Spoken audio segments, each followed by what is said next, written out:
Would you buy this practice or this one or this one? Now, what about this practice? It looks great, right? But looks definitely aren't everything. How do you actually decide if a practice is worth buying? What are the key factors to consider before making a purchase? Before even considering the aesthetics or the look of the office, you need to look at the business. In order to evaluate a business, you need to look at the numbers behind that business. Today, we're going to look at the key 3 documents that you need from a seller and how to look at those 3 documents to determine if a practice is worth buying. My name is Chris. I'm a dentist who's owned multiple businesses, and I help dentists buy practices. Stick around because by the end, you are not only going to know how to buy a dental practice, but how to buy the right practice.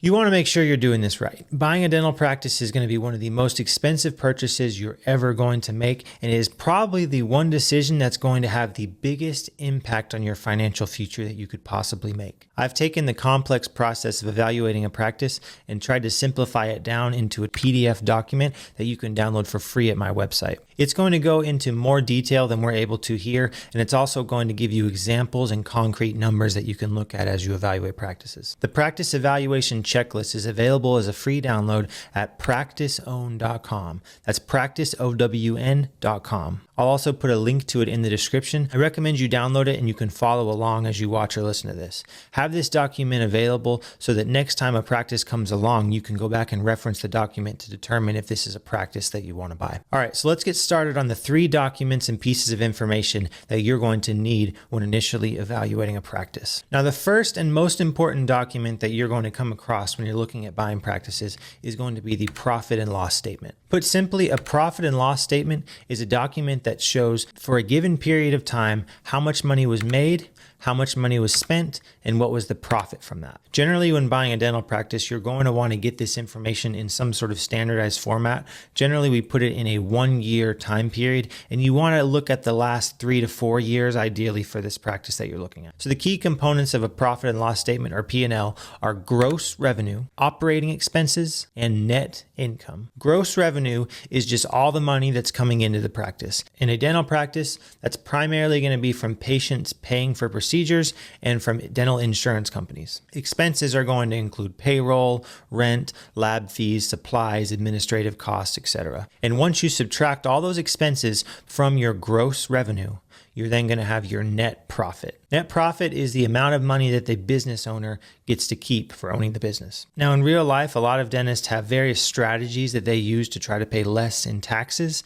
and this sometimes results in the profit and loss statement getting a little bit messy. Sometimes certain dentists will, for instance, pay themselves a salary, and that will be included in expenses, and then they'll have an extra amount that they make in profit. And so when you look at the profit and loss statement, you're going to have to go through and you're going to have to add back in some of the owner's personal expenses that they've put as expenses so that you can get a good idea of what the actual profit of this practice is like. For instance, maybe a dentist went on a vacation and did some CE while they were on that vacation, and they included that as an expense for the business, when in reality that was not. They may have done some of these things for tax purposes, but you want to make sure you add those back in to the profit so that you get an accurate picture of the actual profit that this practice had been receiving. The profit and loss statement is useful in that it shows you the general trends that this practice has had over the last few years. It helps you to understand what kind of income you can generally expect from this practice and what kind of expenses you can expect from this practice. Read properly, it can help you understand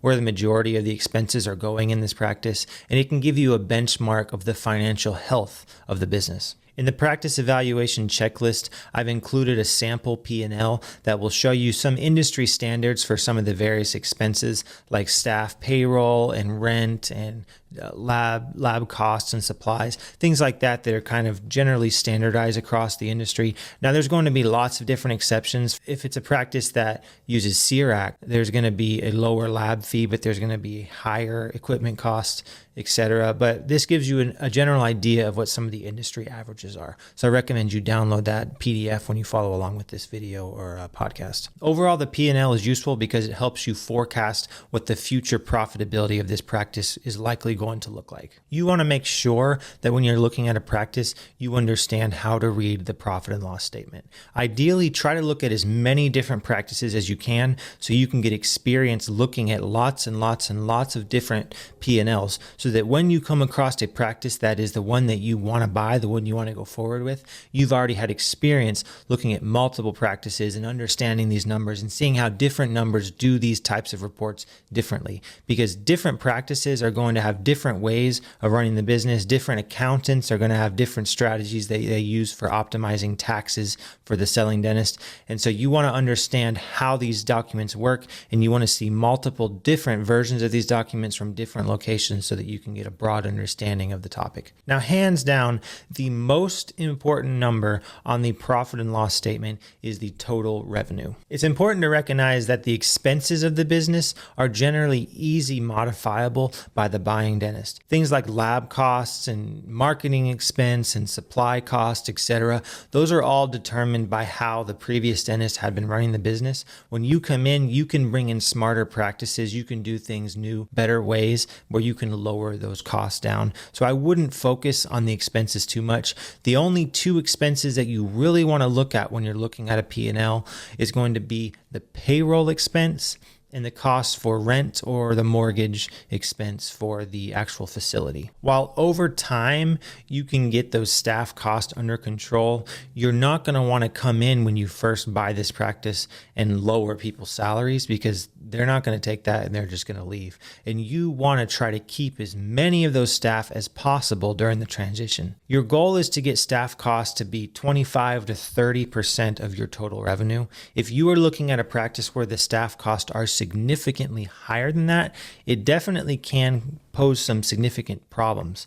However, generally the best way to lower the cost of your staff is not going to be by lowering their salaries. The best way to get your payroll overhead under control is going to be to increase your production. While the total cost of your payroll is likely going to stay the same, if you increase your production as a percentage, that number is going to become lower and lower. You just want to get more efficient where you can use the staff that are already at that practice. What you want to do is keep the number of staff that you have, but try to grow the business without having to add more team members right away. This is a theme you're going to see when looking at dental practices.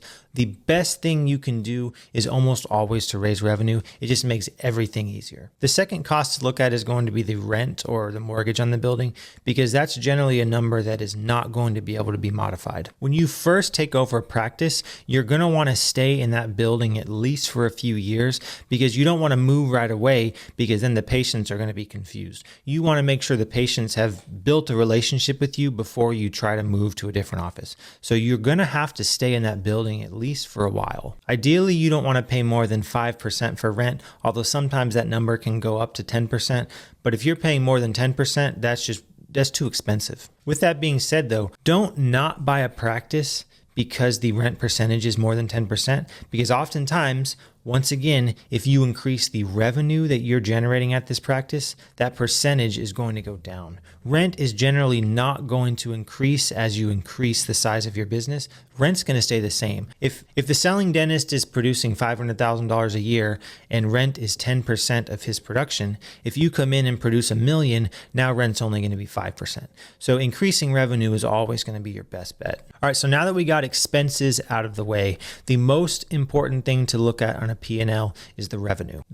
The revenue a practice is generating is the best indicator of that practice's size. When you buy a dental practice, the most important thing you can know about that practice is what the size of this practice is. Before even beginning to look at a practice, you want to come up with a strategy of what type of practice you want to run. I personally like to group practices into 3 categories: small practices, medium practices, and large practices. Small practices are those that are producing under 600,000, medium is 600 to 1.2 million, and large is 1.2 million plus per year. When you're looking at small practices to buy, your goal is going to be come in, buy the practice on the cheap, and then grow it. Grow the business. You're not going to be making as much initially in revenue due to the fact that there are not as many patients and not as much work as you need at that practice. But then as you grow the practice, you're later going to have an asset that you can sell. You're building equity in a business. You might buy a practice that's doing $500,000 a year. You might buy it for $200,000 or something. And then if you grow that practice to a practice that's doing $1.2, $1.3 million, you might be able to sell that practice for 100% of production. So you might be able to sell it for $1.2 million. So there's a situation in which you buy a practice for $200,000 and 2 or 3 years later, you've grown it up and then you resell it to someone else and you just made $1 million. Now, growing a practice that's producing $500,000 to $1.2 million is not necessarily going to be easy, but it's definitely possible. The reason why it's so easy to build equity in smaller practices like this is generally small practices sell for a lower percentage of production, which means you can buy a practice that's doing $500,000 for something like $200,000 to $300,000. But if you buy a practice that's doing $1 million, that's going to generally sell for closer to 100% of production. So you might pay $1 million for $1 million practice, but you might only pay $200,000 for a $500,000 practice. And so there's a huge potential to where if you can buy a $500,000 practice for 200, grow it to $1 million, and then sell it for $1 million, you just made $800,000 in profit. With that being said though, generally if you're a solo dentist, your best bet is going to be to find a medium-sized practice. And that's the reason why medium-sized practices generally sell for a higher percentage of production than the smaller ones, is because when you come into a medium practice and start working, you're generally going to have enough patients to start making a pretty decent income on day one. So a medium-sized practice, one that's producing between $600,000 to $1 million to $1.2 million a year in production, is the ideal practice to buy if you are a solo doctor. Oftentimes with practices in this size, you can come in and produce $1 million a year, have something like a 60% overhead, which leaves 40% for you. That's $400,000 a year. This is going to be the most straightforward and easiest way to make a decent income as a dentist. It's not going to require you to spend a lot of time or energy on marketing because the practice is already at a good size. You're coming in, there's already plenty of patients on the schedule. You already have a full hygienist schedule, if not 2 hygienists that are filled.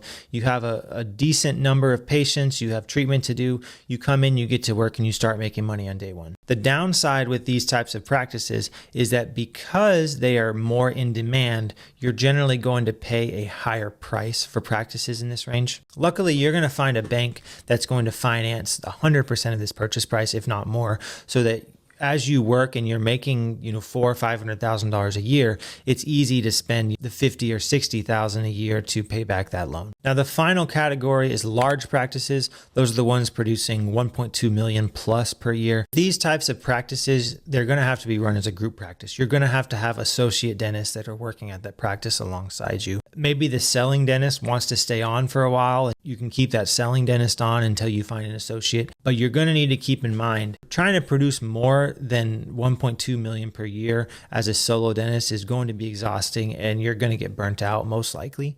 I do know some dentists that by themselves produce more than $2 million a year, but the vast majority of dentists are not going to want to be working that hard. So only look at larger practices if you're serious about the business side of things, hiring employees. If you like managing people, this could be a good opportunity for you to make a lot of money as a manager. Some of the richest dentists that I know have very large practices that are doing $5 million plus per year, but they're only able to do this because they're good at managing people. The dentistry is still going to be very important, but a large portion of your time is going to be spent on managing people. So you just need to decide, what type of practice do you want to buy? Are you a solo dentist who wants to come in and start making money right away? Well, then you need to be looking for a medium-sized practice. Do you have visions of being a managerial type dentist who has multiple dentists working for you as associates? Well, then start looking at larger practices. Or are you the type of dentist who likes the idea of finding a smaller practice and growing it and then selling that at a profit? If so, you should start looking at smaller practices. The profit and loss statement is going to be the most important document you can look at to determine if a practice meets the criteria of what you're looking for. Now, later on in the process, once we get to due diligence, that's where we're going to also be looking at the tax returns of the selling dentist and a bunch of other documents to verify that the things contained in this profit and loss statement are true. But at this stage in the process, I would just assume that everything's reasonably true in the profit and loss statement so that you you can move on to the next steps. You are going to come back and verify those numbers later if you decide to go forward and buy this practice. All right, so we're going to briefly go through a profit and loss statement. This is just an example. In real life, profit and loss statements are generally going to be a lot more complicated than this. I have categorized things according to some simple categories to make it easier to read, but in real life, you're probably going to have to add some numbers together, subtract some things, and do some math to put things into the proper categories. Because like we discussed, a lot of times taxes get in the way, and the dentist will sometimes put things into weird categories and do things for tax purposes that make it more difficult for you as a buyer to actually evaluate this practice. Generally, for tax strategies, your goal is going to be making the income number as low as possible because taxes are going to be based on that income number. So dentists try to lower that as much as possible. Once you go back and add things to that income number, sometimes they're making a lot more money than they're trying to let the government believe they are. That's just how it works. So you're going to have to do some math. But this is a simplified example we're going to go through to see some various categories. So right off the bat, in this practice, we have a practice that's doing about $850,000 in total revenue. This is a really good size of practice to buy if you're a solo dentist who wants to start out working 4 days a week and wants to have a decent income. I would be looking for a practice about this size. It's about perfect. Now, in this case, staff salaries are $235,000 a year. That comes out to 25% of revenue. That's decent. Dental supplies, $54,000. That comes out to about 6%. That's reasonable. I think you can probably get that number lower, but at some point, it's not worth it. I actually worked with a hygienist one time who worked with a dentist who would limit the amount of pieces of gauze they were allowed to use on patients. I mean, come on, you're saving like 50 cents per patient, but you're making your hygienist job so much harder and the patient's getting worse treatment. Like, I wouldn't worry too much about dental supplies. Focus on your revenue. Lab fees, $65,000 in lab fees. It's 7.5%. That's reasonable. It's going to change based on if you're the type who's doing digital scans or physical impressions, if you have a CERAC or not. Things like that are going to adjust that, but that's kind of a reasonable amount. Equipment costs, $30,000. Equipment costs are kind of variable because a lot of times you'll have a lot of costs up front and then you'll go multiple years with very minimal costs. It's hard to look at just 1 year to say whether equipment cost is good or bad because you really have to look at an average over multiple years. When you are buying the dental practice, you're going to want to assess the quality and the condition of the equipment you're looking at to get an idea of when you're going to have to replace things. If you buy an office with brand new equipment that's recently been replaced, likely you're not going to have a huge equipment expense starting out. But if you buy a practice that's older and things are starting to fall apart, there's a chance that you're going to have a pretty big equipment cost up front. Sometimes with profit and loss statements and tax statements and stuff, they will amortize equipment expense out over time. And this can be useful for tax purposes, but in real life, you want to actually know for cash flow purposes how much you're going to be spending. Maybe you get a loan for some of the equipment costs and that helps you spread it out for cash flow reasons, but then you're paying for interest. So, equipment's going to be very variable. Just take a look and try to look at previous years and look at the condition of the equipment. Marketing and advertising, $25,000. That's reasonable. You want to determine what type of marketing the previous dentist was doing. If it's a practice that's in a growth stage, it's not uncommon to spend substantially more than that in marketing. If it's a practice that's just kind of coasting that already has enough patients, a lot of dentists don't spend anything in marketing. Honestly, I spent $0 in marketing when I owned my practice because I already had enough patients. I didn't need to spend money in marketing. If you buy the right practice, you probably are not even going to need to market for the first few years because you're going to be focusing on completing the treatment that you already have with the existing patients. Administrative costs, $20,000. That's fine. It depends on what that is. You're just going to have to look into that. Miscellaneous costs, $18,000. There's going to be all sorts of expenses that are just come along. Maybe you need to repaint the walls. Maybe you need to replace the carpet. There's going to be miscellaneous expenses that come along. Some of that might be included in facility costs. If you're paying rent, maybe you can get your landlord to pay for some of these things. But when you own a business, there's going to be some miscellaneous expenses. And each year, those are going to be different. So you're just going to have to kind of look at an average over the last few years. Overall, that resulted in a net income of $348,000. That's pretty reasonable. I think this is a decent example of a practice. These are the type of numbers you can expect when owning a practice. If you come in and increase revenue from $850,000 to $1 million without significantly raising expenses, you could easily add on an extra 100,000 to your total income there and walk away with 450. So you just want to get comfortable looking at profit and loss statements. This is just an example of kind of an ideal practice. Most practices are going to have some issues, but remember, you don't have to have the exact same expenses that the selling dentist had. You're going to be able to redo this business the way that you want to do it and have the types of expenses that you want to have.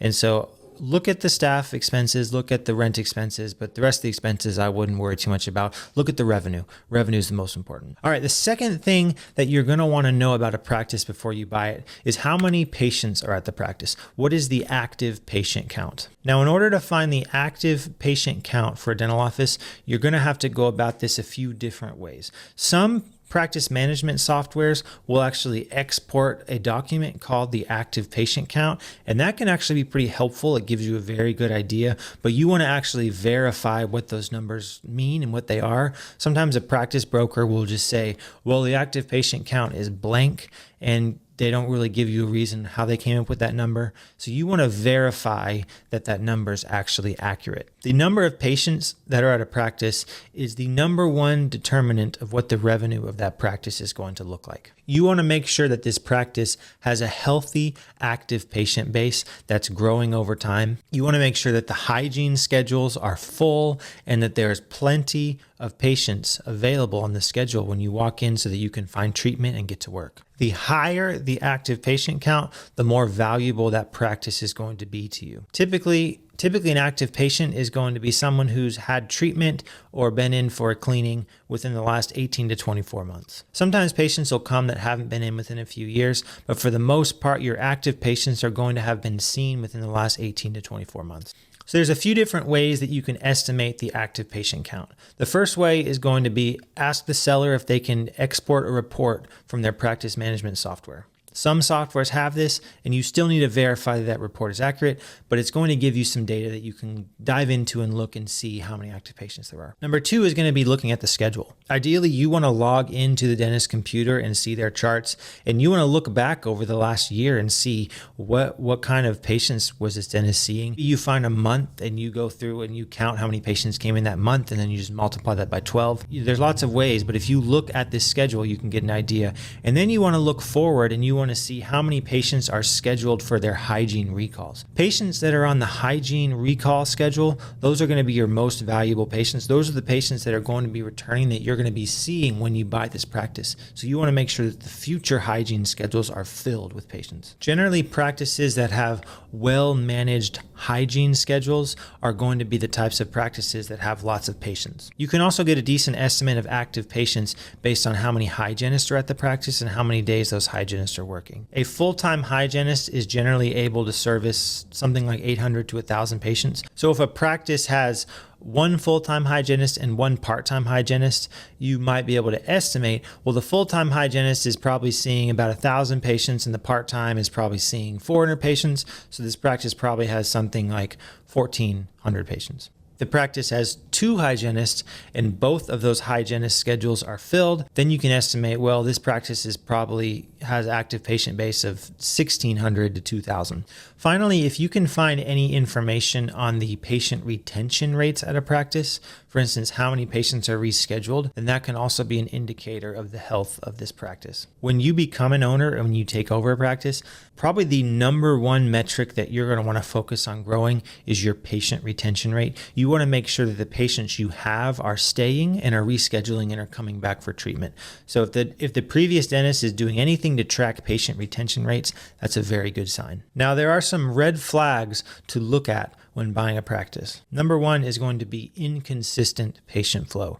If you look back at 1 month and there's a decent amount of patients, but then the month before that, the schedule is almost empty, that's something to worry about. Make sure that you're looking at the schedule at multiple months, different times of the year, over the last year, looking over the next 6 months, how many patients are scheduled. Don't just look at 1 week and say, well, this week is full. Especially if the practice broker is showing you through the computers, they might cherry pick and find a certain week that looks great. You want to make sure you're looking at all the weeks to make sure that the schedule is actually consistent. Another trap that a lot of dentists seem to fall into is looking too much at new patient count. Some dentists focus way too much on new patient numbers. Of course, every practice is going to have new patients, and you need new patients in order to continually grow your practice.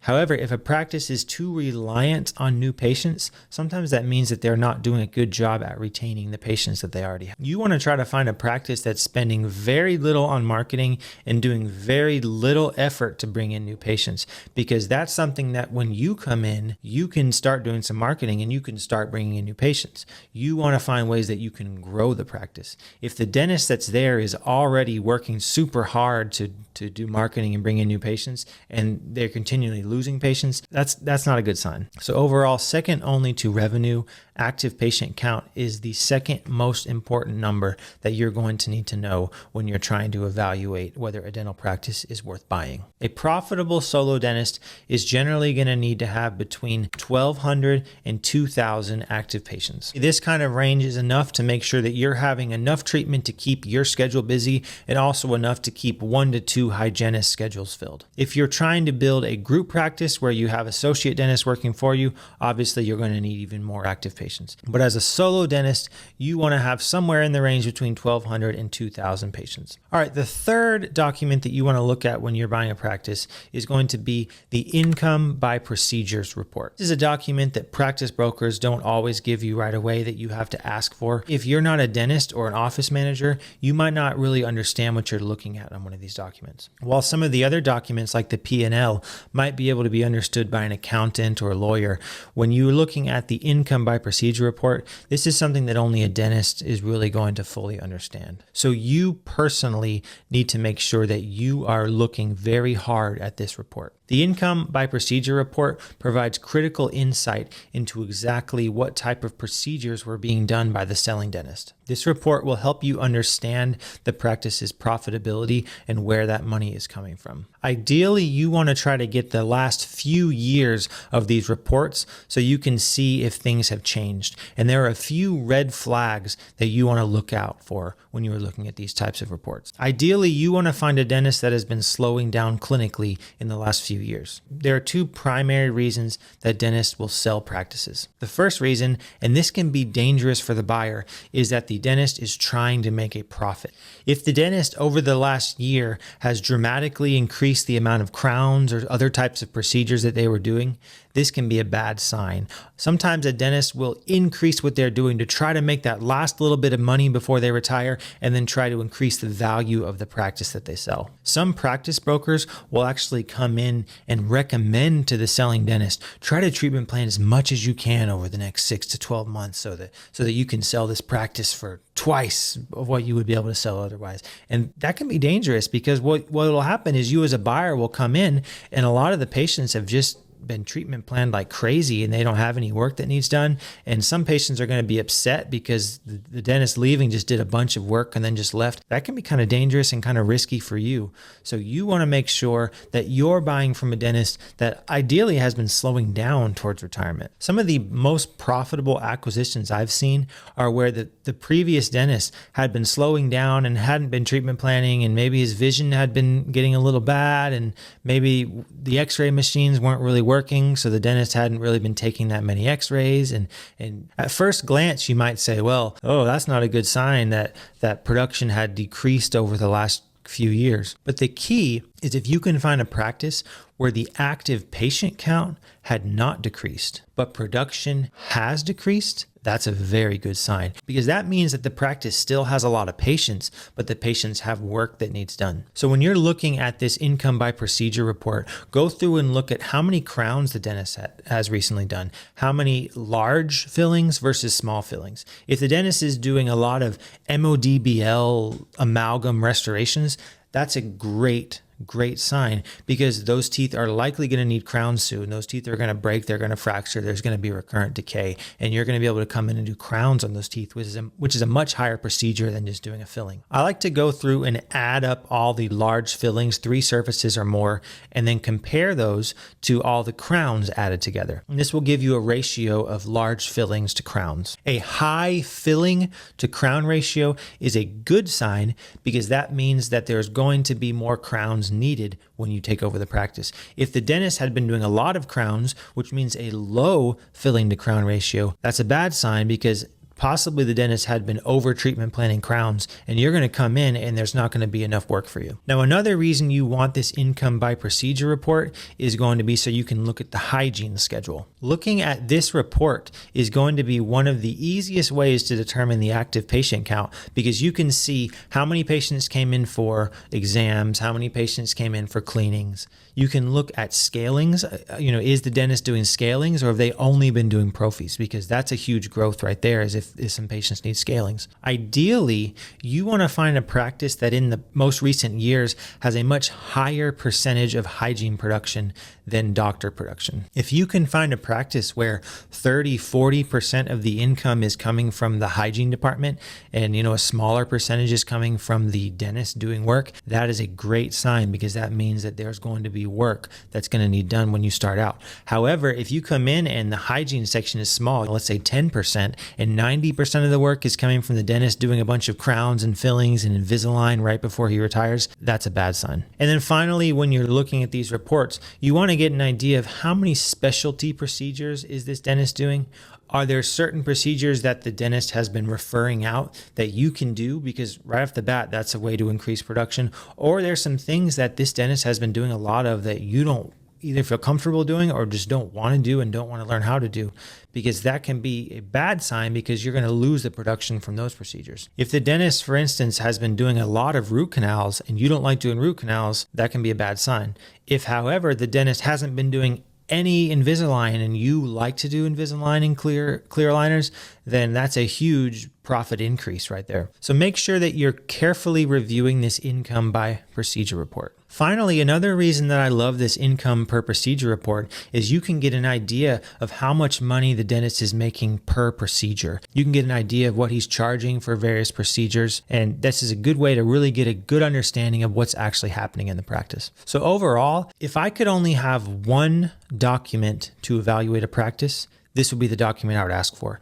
the income by procedure report. Because if you get income by procedure for an entire year, right off the bat, you're going to have what's the production for the year. You're going to have the procedure mixes. You're going to have an idea of how many hygiene patients there are, so you can estimate the active patient number. Really, all of the numbers we've talked about so far can be figured out or deduced by looking at this income per procedure report. So this is the most important report to get. And oftentimes, this is not one that the practice broker is going to immediately give you. You're going to have to ask for this, but absolutely, when you're evaluating practice, you need to get this income by procedure report. So now I'm going to show you an example of what an income per procedure report looks like. Once again, this example is going to be very simplified. I've grouped things into categories. Oftentimes, when a practice management spits this information out, it's going to be grouped by ADA codes. And as you know, there's hundreds of codes. So you're going to have to do some math to add some things together. But this is a simplified version that I'm going to show you to get you an idea of what you're looking for. All right, so with this example, we have exams. And here I have them grouped new and recall. Obviously, in real life, you're going to have comp exams, you're going to have limited exams, and you're going to have your recall exams. And they're going to be in different categories. But here I'm grouping them together. And there's 2,000. Total income was 200,000 and income per procedure was $100. And we don't have x-rays listed. So for this example, I'm going to assume that radiographs are included in that exam. And so if you're including radiographs, about $100 per exam with radiographs, that's probably pretty accurate. Next is going to be hygiene cleanings, 1,800 were done. So right off the bat, you can probably get an idea that this practice probably did 200 limited exams, because 1,800 of them also were attached to cleanings, which means they were either new patients or recall patients. Fillings, 800 composites. Now in this example that I have, we don't have large composites separated from smaller composites, which is something you'd want to look at on an actual report, but this is just an example. So there's 800 crowns, they did 350. Average income was 1,200 per crown. Now here we have 800 fillings to 350 crowns. While 350 crowns is fairly high number. Ideally, you'd want to find lower than that, but this is actually a pretty good ratio, because that means even though the dentist has been doing quite a few crowns, he's doing a lot more composites which is a good sign because a certain percentage of those composites are going to become crowns. So this is actually a pretty favorable ratio. It's not an amazing ratio. Ideally, you want to find a dentist that's done, 1,000 fillings and 2 crowns. But, in real life, this is a pretty decent kind of ratio. Root canals, 75. Now, in this report, we're not seeing the difference between anterior and posterior. Obviously, you're going to want to look at that to see if he's referring out the posterior endo and just doing anterior. But in this case, they're added together and 75 root canals. So you want to make sure, are you comfortable doing root canals? 100 extractions. That's not very many for a practice because let's say you do a denture patient and that might be 20 extractions in one day. And so the entire year, they've only done 100 extractions.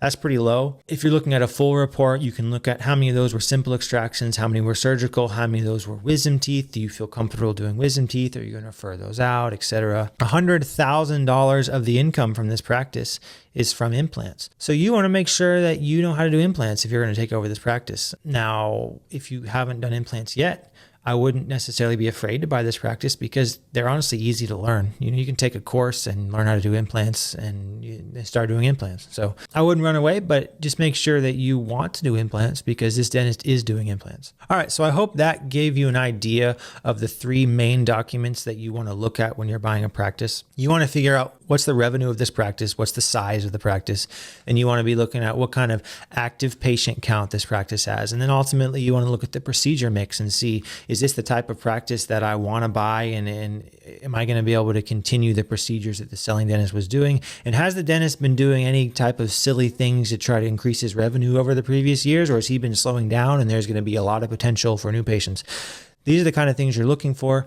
Now, if you want to have this information in a very readable, concise form that you can keep with you and have next time you look at a practice, make sure to go to my website at practiceown.com. I'll also put a link in the description where you can download a checklist that has all this information in an easy to read form that you keep with you next time you look at a practice. If you are ready to move forward with the process of buying a practice and you want someone to go along with you and help you through this process, someone who's done it before, that's what I do. I help dentists buy practices. Reach out. You can find my email and the website in the description, practiceown.com. My email is chris@practiceown.com. Reach out. I would love to talk to you. Get out there, start looking at practices, find a practice to buy, and get started today.